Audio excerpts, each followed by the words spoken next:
Hi everyone, my name's Andy Romero-Birkbeck. I'm the founder and director of We Are Wellbeing. Today I'm going to be talking to you about stress as part of our 10 Talks series. So in today's session, we're going to talk about the definition. So how does the HSE define stress? We're going to look at the difference between pressure and stress and how the two should be seen. We're going to take a look at the physiology of stress, so how stress actually works and the impact it can have on both physical and mental health. And we're going to talk about the importance of recovery. So starting off then with this definition. So this is a definition by the Health and Safety Executive, who defines stress as the adverse reaction people have to excessive pressure or other types of demand placed on them. And this arises when people worry that they can't cope.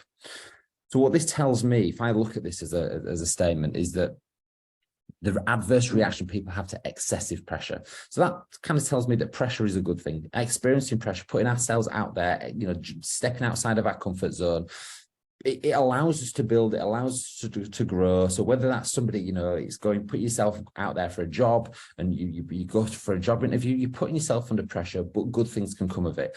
If you ask somebody out on a date, they might say yes, they might say no, but you're putting yourself out there under a little bit of pressure to allow something positive to potentially happen, to grow and develop. But if that pressure becomes excessive and we're underneath it, or we're accumulated by it for too long, and that excessive pressure becomes overly negative, and it has a long-term, it can then have a long-term impact on our physical and our mental health. So it's about understanding, having some level of self-awareness of how much am I able to take, what kind of pressure am I under, and is this long-term stress, or is this pressure? I think that's one of the important things to ask. For example, is there a difference between a bad day at work and then chronic and being under chronic stress? The challenge we have with the term stress is that it's the same, or one single word we use for a really broad range of severity. So you could have somebody who's had a mildly bad day at work and they would call that a stress, but you've also got then somebody who's taken months off work and it's due to the stress. And we don't really have a really well-defined scale of severity for looking at someone's excessive pressure. So one of the things I often encourage organizations to do is for you as an organization to define, what do we mean by stress? So you imagine in any organization, you could have 50 different managers, and all 50 different managers have their own perception of what stress means to them. But every single team member that they've got, that level of stress is going to be different for them as well. So one of the things that we find really useful is when an organization can say, well, actually, this is what we mean by stress. This is what we mean by pressure. And these are our expectations. Because one thing for certain is that people should not be going to work and sacrificing their physical and mental health as a result of a job. But unfortunately, that is exactly what's happening. So starting off with the definition is a useful place to look at. So then this moves into pressure. So as we saw in the previous quote there, is that excessive pressure isn't a good thing over a prolonged period of time, but pressure can be fantastic. It can help us grow, it can help us thrive, it can develop personally, professionally. You think about going for a job interview or asking somebody out on a date, you're putting yourself up under huge amounts of pressure, but actually the reward can be there. And if you don't put ourselves under pressure, then we don't grow and develop. So this is something that's fundamental to overall well-being. When we look at stress and the mechanisms behind stress, we've all heard about our fight and flight response. We know that this is built in. Andrew Beck talks about this in our anxiety session, is that fight and flight comes from our prehistoric caveman, cavewoman days, where we would, when we needed to feast or when we needed to eat something, we would generally have to go out and hunt.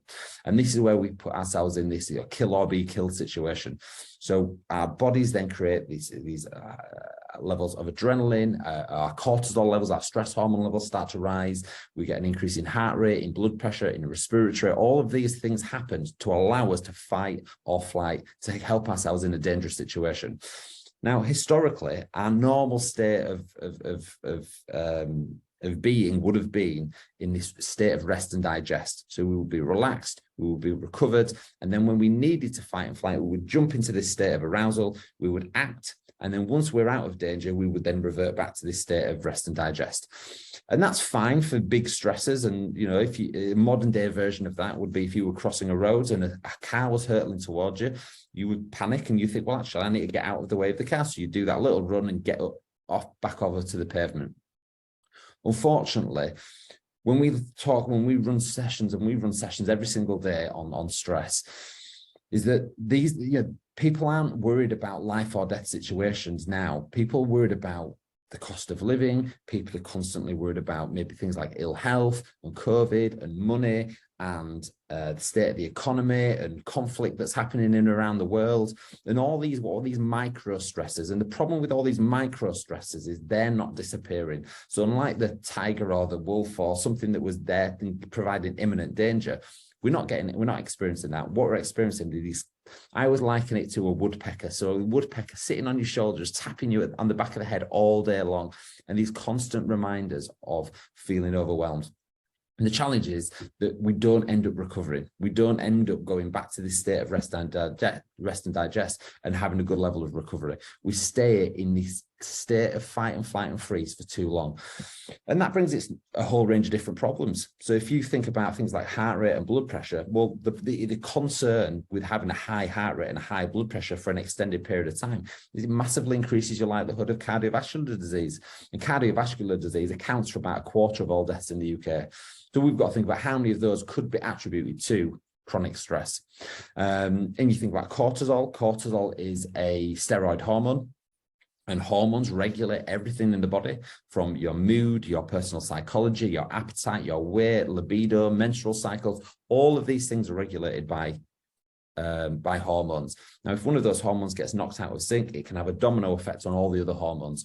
So one of the things that we've got to be really aware of is, well, has there been a point in time that you've ever gone to your doctors with some form of ailment and it could have actually stemmed from stress? But unfortunately, when any of us go to see the GP, we don't get talked to about how to manage stress. We get some sort of cream or some sort of ointment or some sort of tablets to deal with the visual thing that's occurred. A classic example here is you get a teenager who's stressed because of exams and they get a skin breakout. They don't get talked to about how to manage their stress. They'll get some steroid cream to mask the acne. So one of the things we really urge people to do is to take a look at your current stress levels, develop some level of self-awareness, so then you can start to manage that really effectively. Now, one of the things that I do, sometimes I lay down and wear pink sunglasses, but I do this thing called 4-5-6. So one of the things we really want to focus on, once we've developed this level of self-awareness, is to identify a positive coping strategy. Now, one of the easiest things that I've been able to implement, and I do this on a really regular basis, is just focus on my breathing.